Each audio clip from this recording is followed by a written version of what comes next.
Welcome to the Audiobook Lovin Podcast, discussing all things audiobooks with the authors that write the stories and the narrators that perform them. Brought to you by Viviana, Enchantress of Books. Hi, everyone, and welcome to Season 4, Episode 27 of the Audiobook Lovin Podcast. Today, I am chatting with author Kaylene Winter. Thank you, Kaylene, for being here and taking the time to talk to me. How are you doing today? I'm awesome. How are you? I'm doing well. I'm excited to chat. Me too. Why don't we start by having you tell us a little bit about yourself, how long you've been writing, and how you got started?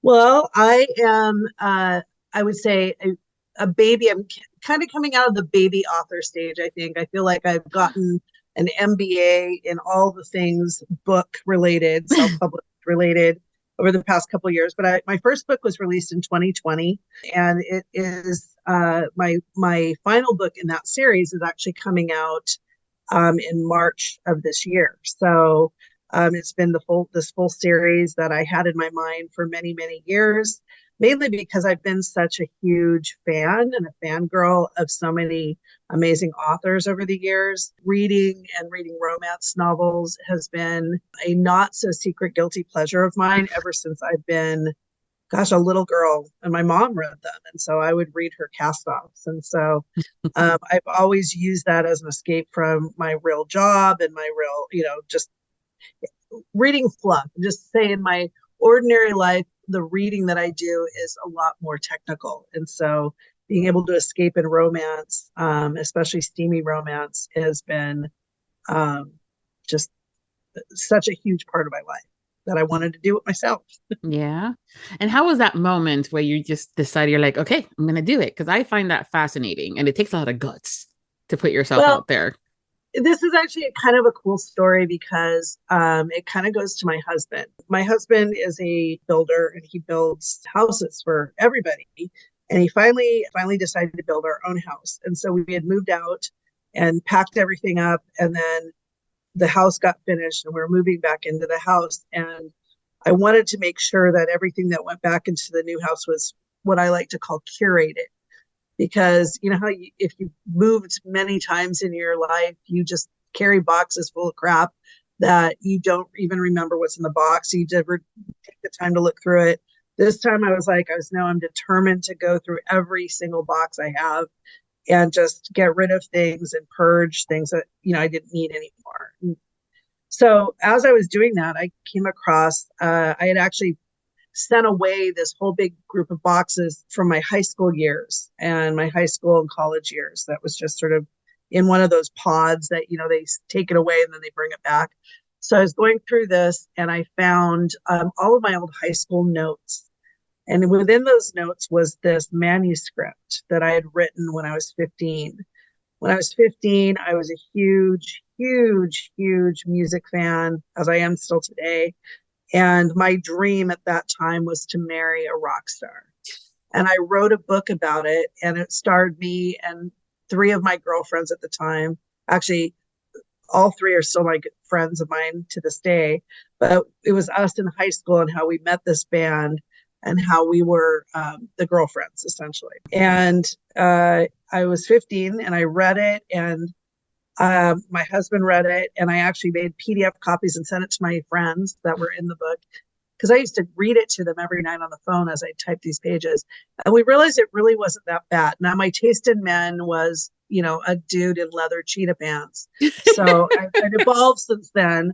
But I just was like, my husband's like, you read so voraciously, and I bet you that you are, you're a good writer. This is good for 15. Like, imagine what you could do now that, writing has been part of what I do for a living for many years.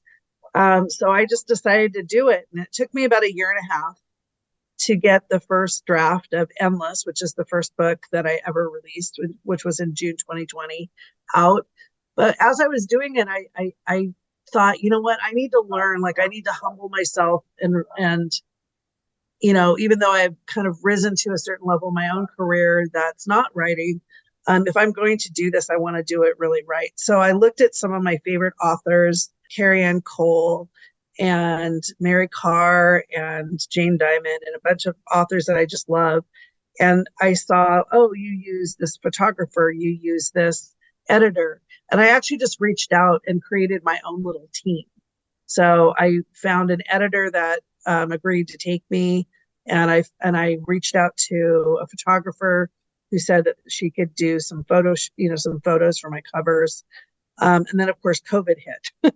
So my photos got postponed because of COVID. So I ended up having to cover my book um, in a stock photo that a lot of people use, the model that I use, who's amazing, by the way. But we had set up a photo shoot with him. He'd agreed to do it. But in between then and the time we ended up deciding to do the actual photo shoot, when the COVID restrictions started easing, his wife was pregnant, and he had a wife, and he didn't want to do any more shoots with other ladies, which I agreed with and supported. So we brought his wife in to be the model. So it was just one of these magical experiences where I put this team together, and having an editor who had worked for a lot of authors that you probably know, she really helped me understand how to write, knowing that I was going to release in KU, how to write, really focused on that to really keep the story moving.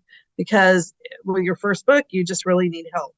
I really believe that. I really believe that, editing and being humble about it, not being so caught up in your own ego, is really important, because ultimately what I want is the very best story for people to read, a story that's compelling and people love the characters. And so she's been with me ever since, and she's been with me all the way through this latest book that's coming out, which will be the end of my first series.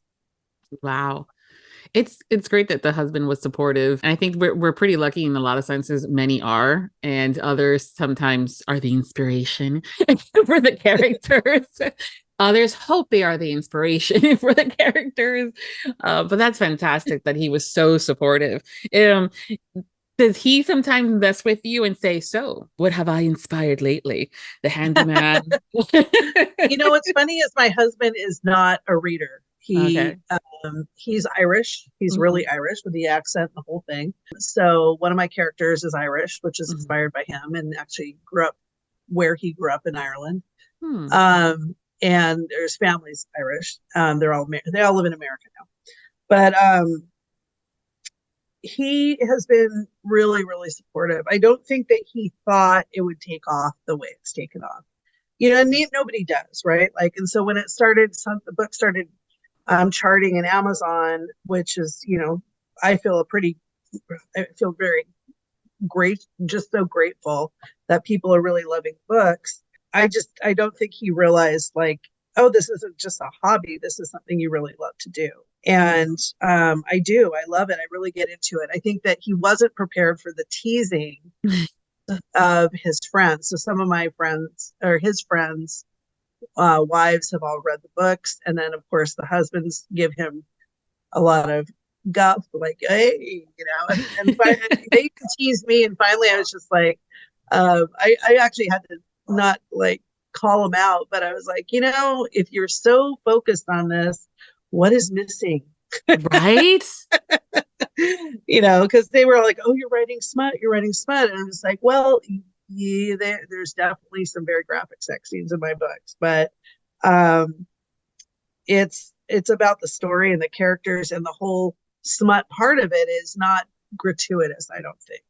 At least I don't mean for it to be. Right. No, I think that's actually several good points there. At the end of the day, though, they were making fun of someone who was inspiring the good characters and the sexy characters. I think if he was inspiring the asshole or the guy with the, that doesn't know what to do with himself or anybody else in the room, then maybe for shits and giggles. But if he's inspiring the leads and all this other fun stuff, why are you even bothering making fun of them in that aspect? I'm like, jealous? Aspire to be them.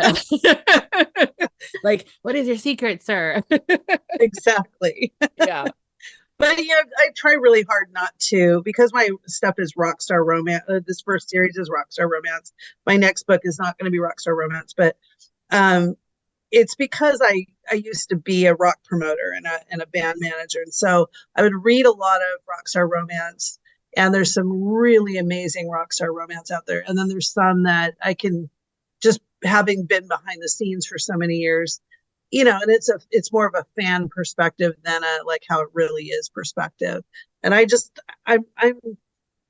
kind of, I guess, I don't know, OCD, whatever you want to call it. But it's like I like details to be truthful. Do you know what I mean? Like the story is fake, and the bands that I work for, they're not in any of these books, but the emotions are real and the challenges are real, and that's what I want.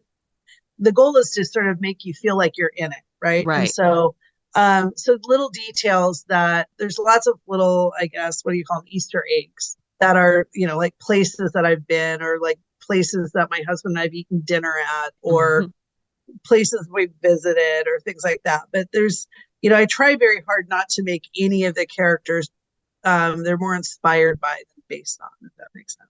No, absolutely. And I really do value the authors when they can do the research to make a specific role. Like if you're going to talk about the firefighter or the handyman or the rock star, some of those little details that anybody else may not think of as important until that reviewer knows their shit and knows that stuff is not accurate or how that goes. And as someone that loves her romance, but also went to culinary school, and there's that chef in the kitchen that's doing the wrong chop for that one soup, you're going, no. Or usage of the wrong terms and things like that. But it also helps with sometimes those individuals that will potentially maybe like to get into that kind of career, to kind of give them a little bit of the glimpse of what some of that stuff might really look like. Totally. And I love that you bring up chef, because my husband and I actually owned a restaurant for 11 years. And food and culinary stuff is a huge part. Like, we have literally missed a plane to get dinner. We're really into it. It's just one of our things. And it's been one of these things that's evolved over the years. And I'm actually going to do a series on a restaurant, that the character in the book that's just coming out is it's her restaurant. The lead heroine, her dream, and she went to culinary school. She's my plus size heroine chef. I love her so much, and she has opened a restaurant. So I want to explore all of the staff at her restaurant, because they're all pretty cool. Right. And people sometimes don't when it comes down to like firefighters, everybody kind of has the shift in how they're buddies, and we always want that next guy, right? Same thing with a band. We have the lead singer, the guitarist, the bassist. Yep. I have yet to really read a series or listen to a series that has that one chef that will talk into and get into the sous chef and the sommelier and the host. Usually it's cupcakes and bakery, and then lead restaurant somewhere else. And I'm like, but that sous chef was really cute. What about him? And so, thank you. The sauté and all the different parts of the kitchen, and to make a true like dining experience work. There's so many parts of it, and everybody has a role to play, and it's like this dance. And so, yeah, I'm excited. I'm really actually excited to do that series when it comes about. So yeah, I think that the book that I just finished, it's actually getting formatted today, getting off to the ARC readers in a couple days. I really go into detail about what it takes to open up a restaurant, and how expensive it is, and just the architecture, and how you have to think about your serving stations and your kitchen, and there's so much that goes into a restaurant that people don't know. Yeah, you just walk in and just see the pretty ambiance, depending on if it's supposed to be a pretty ambiance or not. Yeah. But my God, if that kitchen is not laid out properly, it's a shitstorm back there when you're trying to do some foods. Absolutely. And it doesn't matter what. It's people tripping over each other, pots not fitting. It's like, sorry, nightmares. But I do love it when I'm reading it and I'm like, oh, I know that term. Oh, yeah, she is in the weeds. 86 that, whatever. So it's just one of those things that's as a reader, again, to kind of be able to relate to all that and just go, yeah, I don't miss that. But damn, it's nice that she got it right. It is nice and it's good. So it's the same thing with rock stars and bands and all the other kind of potential gigs people can have or topics, because if it's in a romantic suspense and he's a special agent of some sort too, we need to have that. Again, all for imagination, but we base it a little bit on that reality, on at least some stuff, which is fine. You were sharing about this new book that's coming out and mentioned that the heroine is a plus size heroine. And I know we're getting into being a significantly more inclusive and realizing body positivity. And as a plus girl myself, thank you for that. What made you want to write a plus size, heroine for your book? I think it's because I'm in the same category, and I think that when you are considered plus size or whatever that means, there's a negative connotation to it that I think that a lot of the singers like Lizzo and A.D. Bryant, like comedians and stuff, are really helping to get rid of whatever quote unquote stigma is associated with that.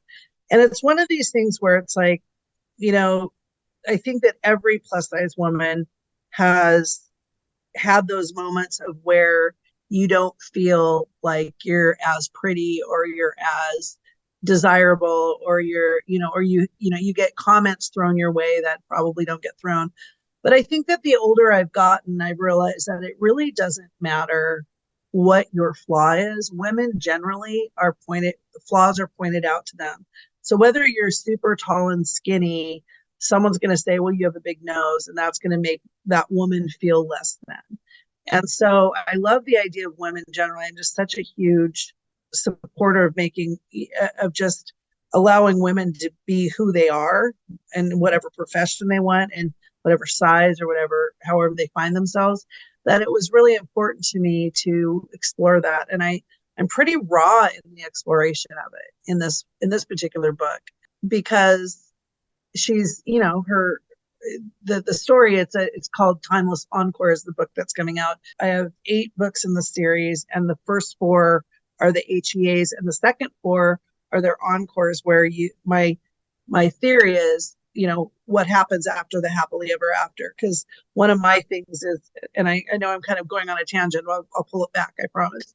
But one of the things that I love books so much, and I love the authors that I love so much, and I'm always devastated when the story's over. And you might see little snippets of the characters in other books, but you don't ever really know what happens. They get engaged or they get married or whatever it is that happens for their HEA. But I wanted to go one step deeper and go, okay, now that you're together, like, how do you go through something really tough and really have your HEA? Because for me, just being married, having gone through some, ups and downs and tough times and things we struggled through together, it's like it makes me love my husband even more that we've done this together. And so I kind of thought that's the true definition of love for me. So I just wanted to explore that. And so in Timeless Encore, it's the story is of Zane and Fiona, who were babies together. Their parents were all friends. Their parents all are really messed up, addiction issues, just really bad trauma and mental abuse and all sorts of stuff. And so they've found each other through the time they were kids, and then they were forced separated and they come back together. That's in one of their in Timeless. And now they're together, but does that all really go away? And how do you actually, now that you're actually have your happy ever after, how do you actually deal with it? And I think for Fiona, who is the plus size heroine, she's realizing, like, this guy that I'm with is like literally one of the most coveted men on the planet. And like, I know he loves me because we've been growing up together, but he could really have anyone. Why is he with me? You're striving for it so long, but then once you're there, it's like, do you need that reassurance? Do you need that? And there's an event that happens in all the encores that affects all the books. And it affects every one of the couples in a pretty major way. And so it also has the chance to sort of come together and bring everything to a close for the series. But that's the particular thing I'm exploring in Timeless Encore, is just body positivity and, anxiety, and how your true love can really see you. And it's not about if your hair's a mess or you took a shower, if you gained 5 pounds or gained 20 pounds. It's not about that. Your true Yeah. love can see you. Mm-hmm. Or like that lovely, movie moment where all of a sudden she takes off her glasses. That's the only thing that's changed. And oh my God, the hero's like, you're gorgeous. And I'm like, listen, fucker. It's exact. Yeah. It's like, where have you been? It's like that Clark Kent Superman. I'm like, is that's the only difference? And that's where I think a lot of authors are starting to dive deeper in there, where it isn't the heroine trying to fix herself to be the skinnier girl in order to get the guy. It's just one of those, like, they accept themselves. It is what it is for whatever the reasons. And either you love me for who I am at this moment in time, or the door's right over there and don't waste my time. It is. And I think it's also, I think that I don't know, it's just, I'm sure you understand this if you're going to, so many of my friends go through this, it's like not everybody is size 0. And as you get older, it's harder to stay that size. And you're like, is it really worth it? Or do I want to go and have the really great dinner in the really great restaurant? It's like, no, I want to go have the really good dinner in the restaurant. Just as important, Absolutely. Like, where are we going for dinner in Denver, right? Right, exactly. Well, I think, kind of growing up from, sometimes, there's things that happen in your health that can cause certain things to make you the way that you are, whether you're a skinny little, individual, or you're plus size. And the society stigma is that I am stuffing my face with pizza and burgers to be this size, and I'm just not doing anything about it. And, contrary to that stigma, in my own case that I can speak for, it's a hormonal issue. And I've done those diets with the injection, like 500 calories, a day, and the injections and everything. And I will always plateau after losing 5 or 6 pounds and then done.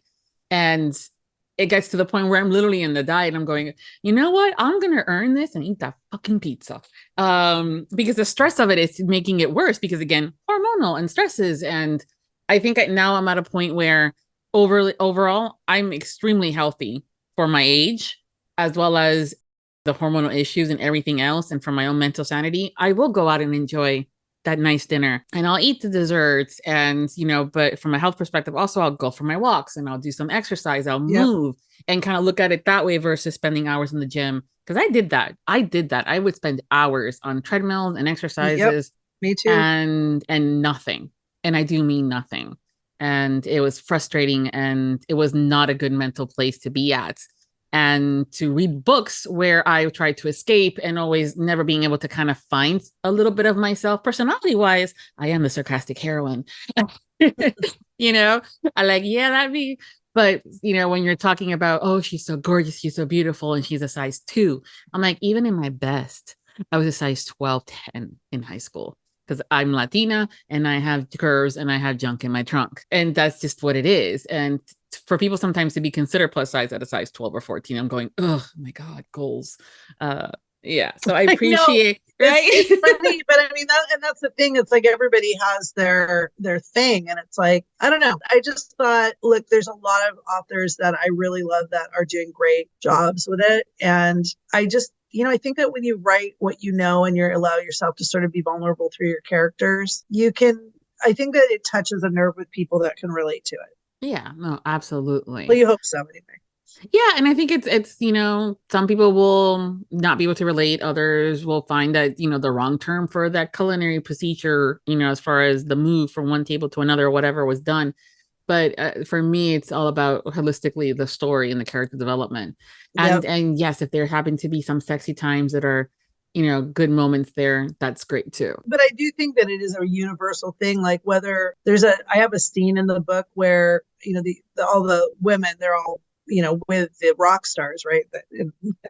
They're living out my childhood fantasy here, right? But they're all talking in the chef, the plus size chef.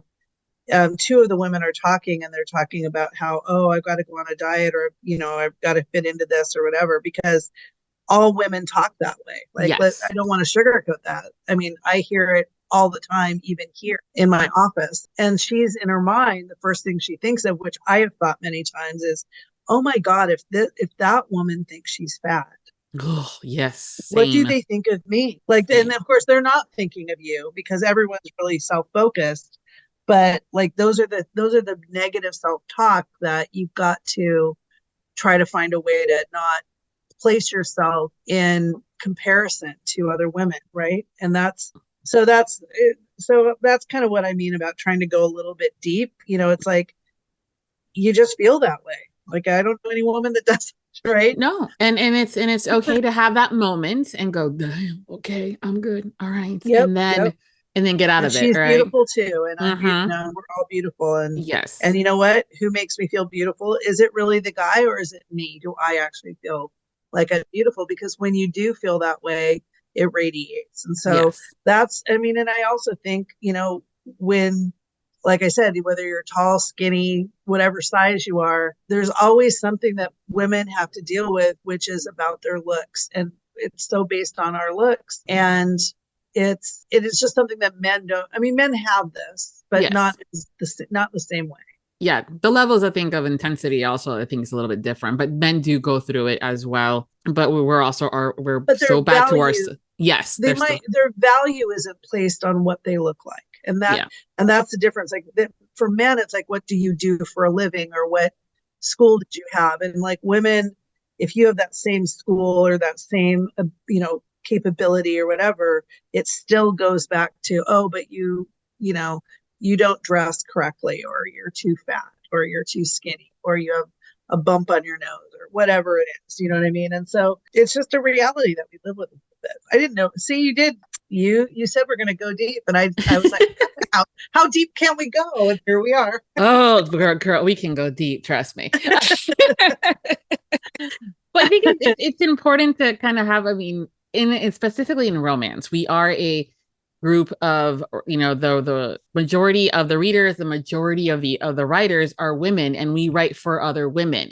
Yep. And we put, and the authors will put some of themselves into these books, whether it's the hair color or the career or that location that they went to in Paris, fill in the blanks. And for someone else to be able to pick up a book and say, oh my God, I too can do this, or, oh, that's a good idea, I didn't think of it that way, or wanting to do something in the bedroom, for an example, but thinking that because due to size, it may not be something that they could do or would want to be done with as far as partner goes. But then it's on the paper and you're going, highlight, and you pass it along to the significant other and say, memorize, and later tonight, thank you. Well, that's what's really fun about this particular couple in both books. I mean, they literally, everybody's hot for each other. Don't get me wrong. Like, there's some pretty steamy scenes in all of the books, but these two are at a level that, it's so cellular for them. And they are very experimental. We'll just say that. Okay. I know many people are right now writing that title down for Timeless Encore. March 17th, right before Readers Take Denver. Yeah. So let's go there for a little bit. Readers Take Denver is a book signing, actually book convention, because it's 4 days and there's panels and a bunch of social stuff and fun parties. Is this your first official signing or no? No, I've been to a few, not a lot, quite honestly, because like I said, I came out in 2020 during COVID when there was nothing. But I've been to Talk Books in Boston, and I've been to Authors in the Bluegrass in Kentucky. I did an event last year here in Seattle, and then I am doing another event here in Seattle later this spring, and then I have Romanticon in July. Okay. But I'm taking the rest of the year off because I have some personal travel. And then my 2024 schedule looks like it's booked now, or almost booked. But yeah, I really love it. It's one of the things that is, for me, it's scary because I'm still pretty new, so I don't always have the the lines around the block that some of the authors do. But I really love to get involved socially, and I love to meet new readers, and I love to make people aware of what I'm doing and hopefully turn them into fans. So I'm pretty engaging. And this is, I don't know that I've announced this yet, but I can announce it with you, right? Mm-hmm. Yeah. My cover model for Timeless, who I was just explaining, he is going to be with me in Denver. and his name is Enrico Ravenna, and he is literally the nicest, sweetest, and most gorgeous man alive. And he is going to sign books too. So he's coming, and he's just super fun. So you'll meet him, and everybody there will meet him, and he's just amazing. And I love having a cover model with me, because if you don't know me, it's a little bit more enticing to come up and meet me when you have a good looking guy next to you. Oh yeah, those little little treat. But I love to do stuff interactively. Like I'm going to do a really fun raffle, and I always have little VIP gift baggies for people. I love events. Like I go to events and I love events. So I kind of like to do everything that I like to get when I go to an event. Well, So I love that you put yourself in in their shoes as far as an attendee as well, not just as the yeah. author. And it is, and it is really strange to, for me, like to have people want, now I'm starting to get people that, have read all my books and know me. And it's really touching, when people like your books mean something to people. Like that's, I always thought like if one person really likes the book, then that's awesome. And more than that, like it. So it's really, really fun. I love to meet the readers so much and hang out and talk books and talk our favorite authors, because I'm literally a fan as much as I am an author. Yeah. I think sometimes a lot of the authors are introvert, or that whole extrovert introverts on social when it comes down to some of these events. And a lot of the readers are also introverts, and it's like everybody stays in their corner. And there's always someone that's like, no, come over here, come mingle, come. It's okay. She doesn't bite unless she's asked to. And it's all those things.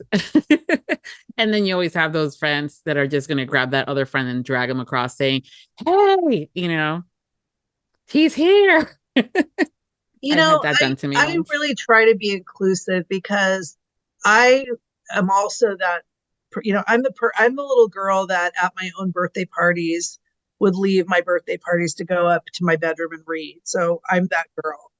But I, over the years, just through things that I've put myself in these positions to sort of try to overcome it. I mentioned that my husband owned a restaurant. It's an Irish pub. And so we had a pub quiz, and the people that were hosting the pub quiz moved. So guess who got to host the pub quiz? Well, I was terrified. But that was really like after hosting the pub quiz for like 7 years, I kind of got over shyness, and like I just didn't feel worried about getting up to speak to people anymore. And you can kind of compartmentalize it. Like, when you have this one chance, to see people or meet people, it's like, it's a really great experience, because everybody is so nice, and everybody is in the same boat, and everybody just, is a little bit, everybody just wants people to love their books. Like that's what the authors want. We just want you to love our books. That's it. And if you do, like, hearing about it, it means as much to us as it probably means to a reader to say it. And so I love to, draw people out a little bit, hopefully not so far out of their comfort zone where they feel stressed, but if you can give someone a little bit of a nudge, it means the world. And like a lot of the people I've met at previous signings have said that, like, oh my gosh, I was so glad that you brought me over to the table, because I really wanted to come say hi, but I was shy. And, so I think we're all of the authors who've done this a couple times. And again, I haven't done as many as so many of these authors have, but I think it's a little bit of that, is trying to, ease the way a little bit for the readers that feel shy. Yeah. And this event is a lot different, and a little different depending on which of the other events you've gone to, in which that it is 4 days, where a lot of these other other book signings are either just the one day, or maybe 2.5. The inaugural event, though, is this the first time? Yes, it is. It is the first time. I am blown away, by the way, by everybody involved. Like, this is literally top class. And I texted Lisa, the organized, I texted her the other day. I'm just like, just events generally. I'm saying this generally because, again, I've been to a lot of events for different work functions and stuff. And it is amazing what is happening. And I just really hope that anybody that can get to this event goes, because it's all super organized. It's top class. It's well thought out. It's catering to readers and to the authors. And I'm so flippin' excited for this. Yeah, I mean, there's like the panels are so extensive for the readers, from dark romance to historical romance to whodunit, because we have a bunch of thriller.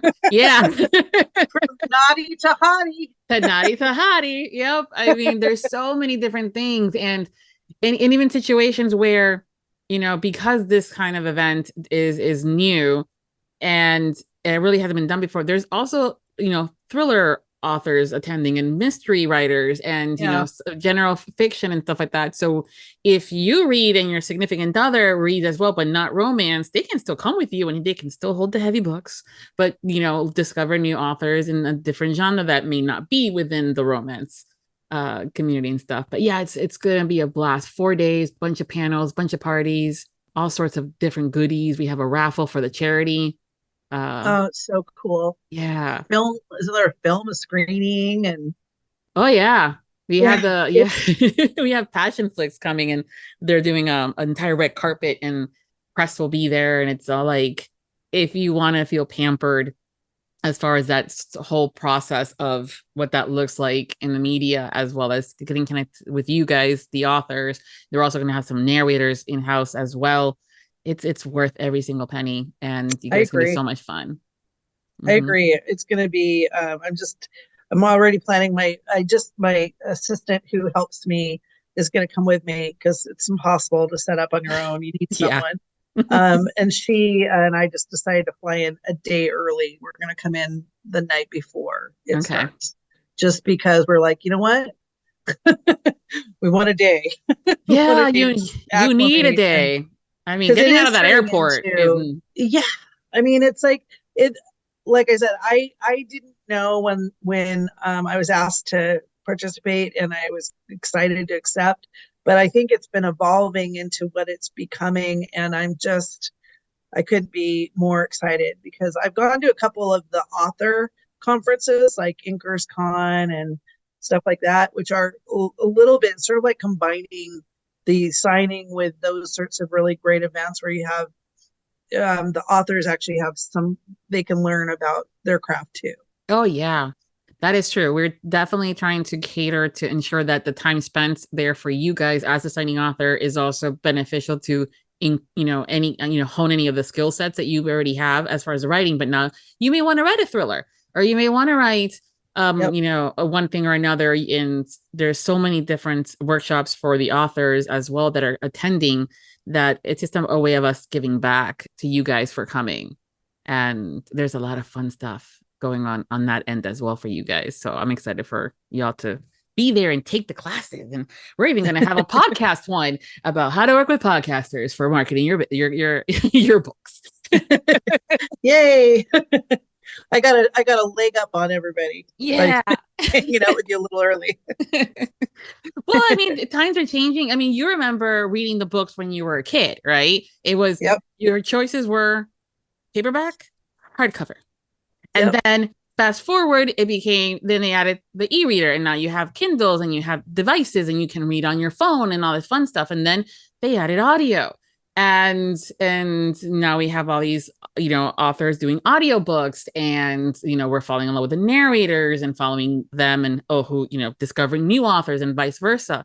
And the same thing with the marketing side of things. It was, press releases, working with reviewers and bloggers, but now a lot of people have podcasts, and what does that look like? Or doing even, in Instagram lives and stuff like that. It all looks fun and different, and it's good to grow and develop new and hone new skills. So why not, while you're at an event where, hanging with the fans, to just go and take a course that is going to benefit you and, improve your story. So who knows? We'll have a whodunit in one of your books one day, right?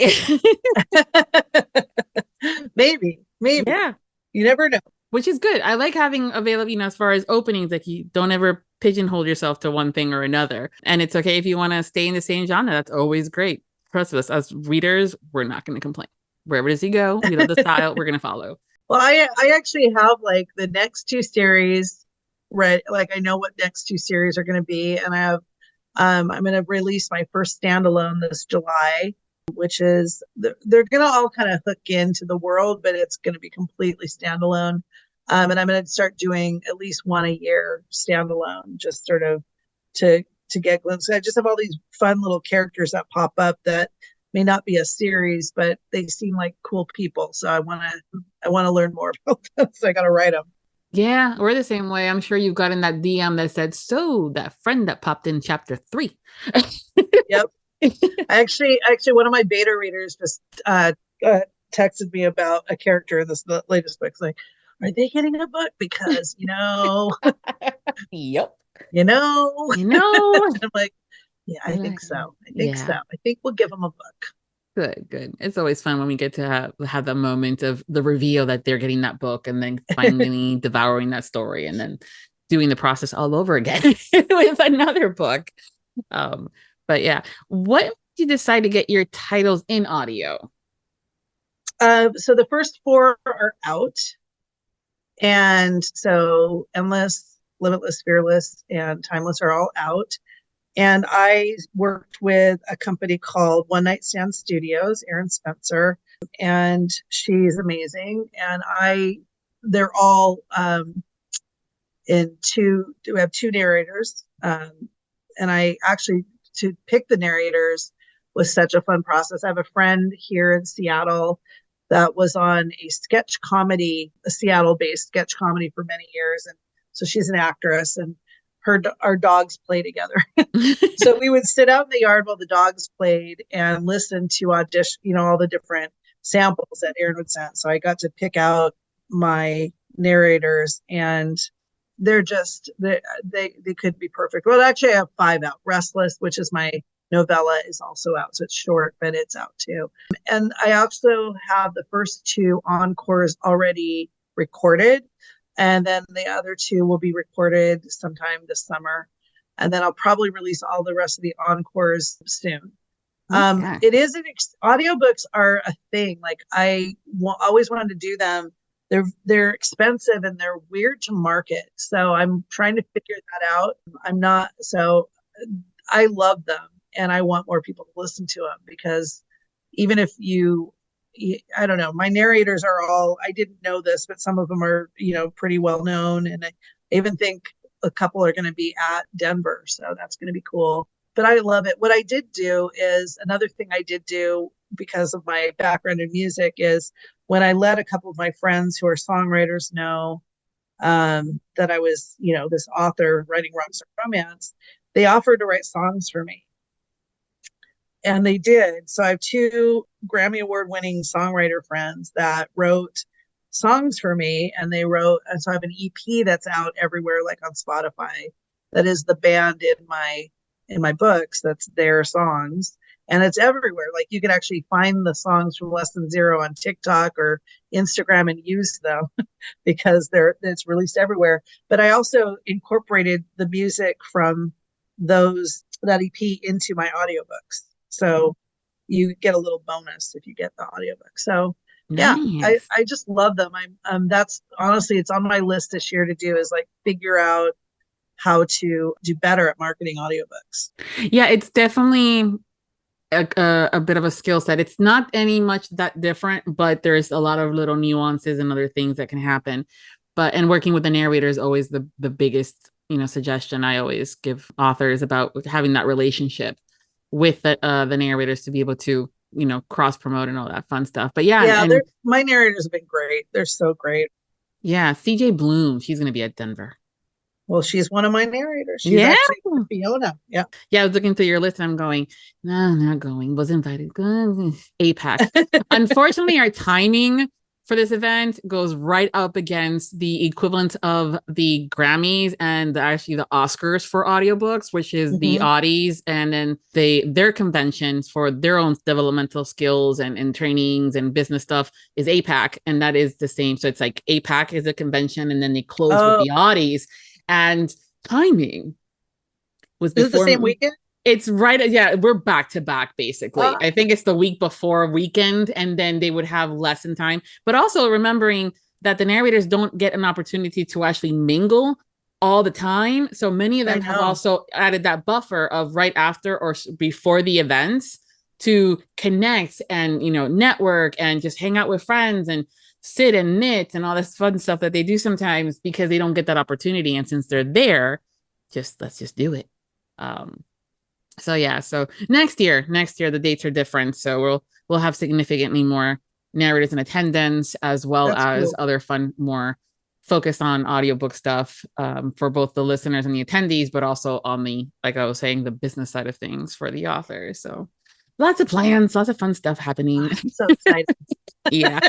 It's like a wedding. You're planning for a year in advance. Oh, I know. So I can't even imagine. Like, it's just been so fascinating to watch, like all these little details come together, and then like you get something checked off the list, and a new thing goes on the other list, and you're just like, oh yeah, the ever-ending to-do list. Hopefully, everybody gets a little time off after it.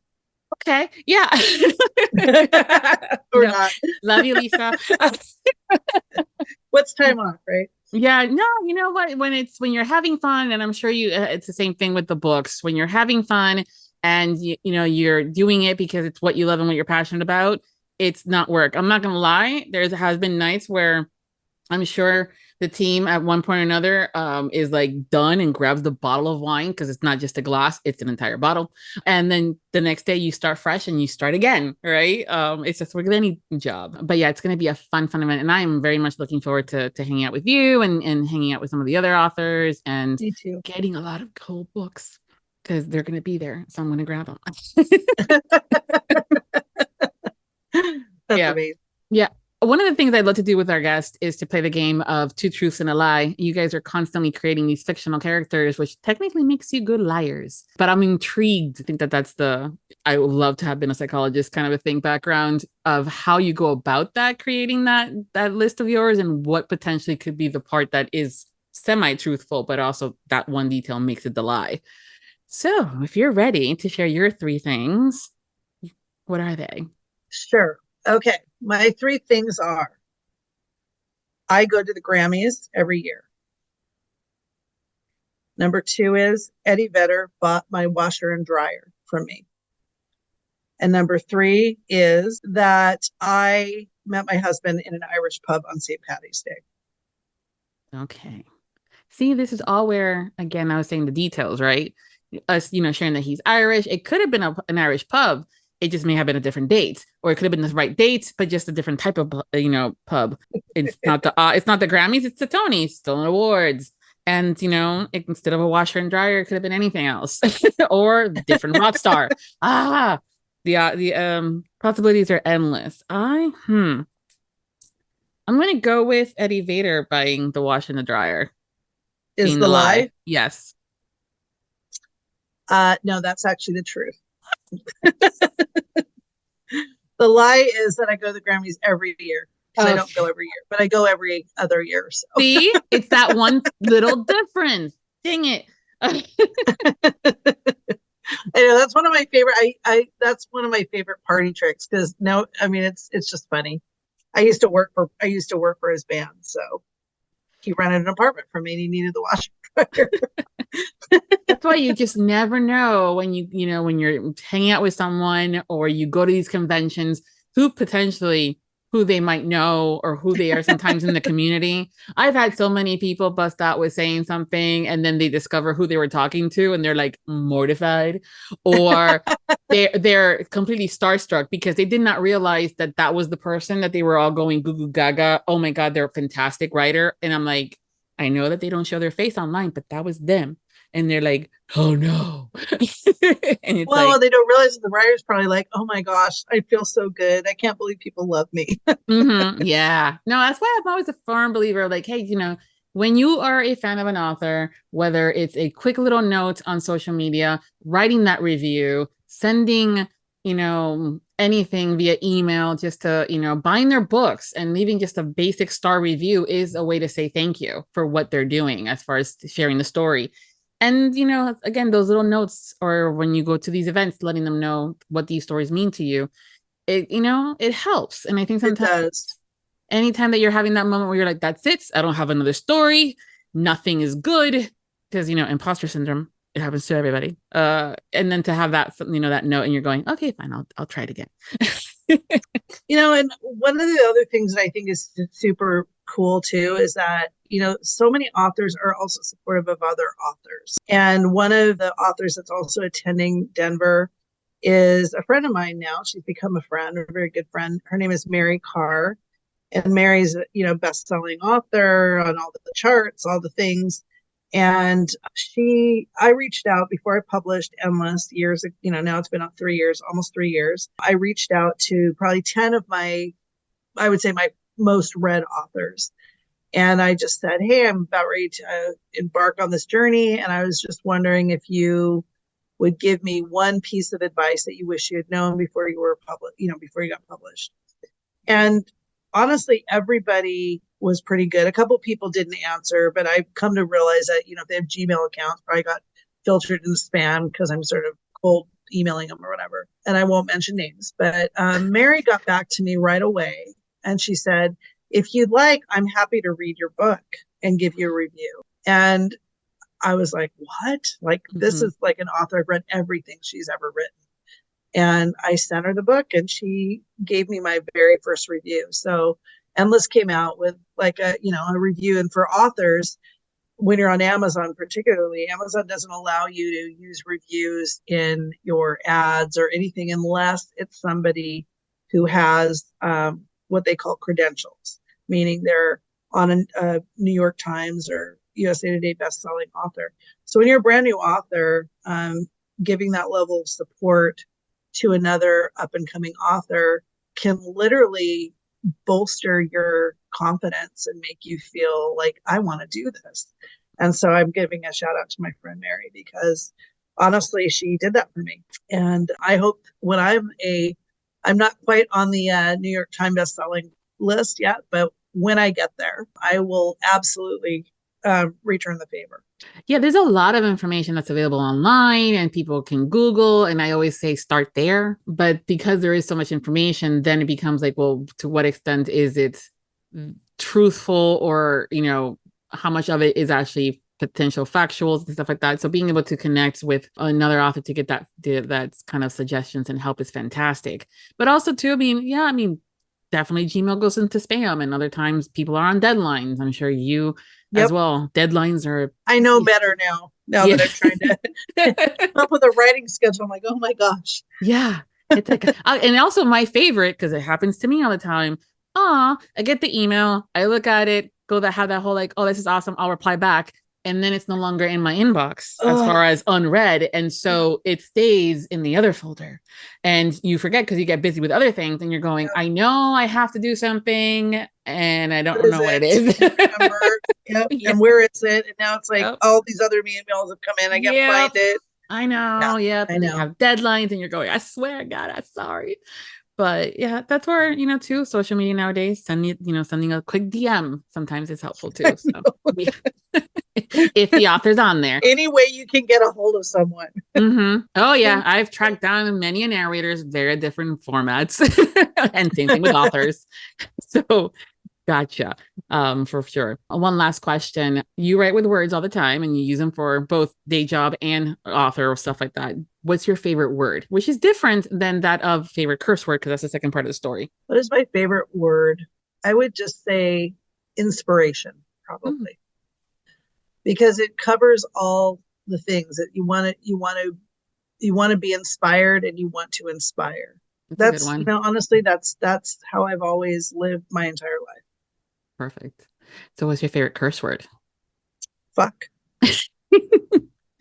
Or as Connor in one of my books says, feck, because he's Irish. Nice. Well, before we go, I know you kind of shared a little bit of what's coming up next, but can you tell us again what you're currently working on and what's coming out next that you can share? Sure. So I am currently working on I'm getting ready to write my first standalone. I already know what it's going to be about. So I'm coming up with titles and getting the artwork done for that. And my latest book is called Timeless Encore. It is the final series in my Less Than Zero Rockstar Romance series. It's coming out on March 17th. And it ties up my series in a nice little bow. And the whole series is just about this group of rock stars who meet their happily ever afters, and we explore what happens in their encores after they're all together and how they actually have to tackle a common thing that happens to all of them over the next few years and come out the other side. So it's pretty angsty. It's very steamy. I explore issues. We talked about plus size, but I also go into mental health, women's health and fertility. I go into a Me Too moment where I have an actress who brings down a Harvey Weinstein-like character in Hollywood. So there's all sorts of big themes, all very women positive focused, with these strong, gorgeous men who are their equals and treat them as such, even though they're the rock stars. So I'm proud of it.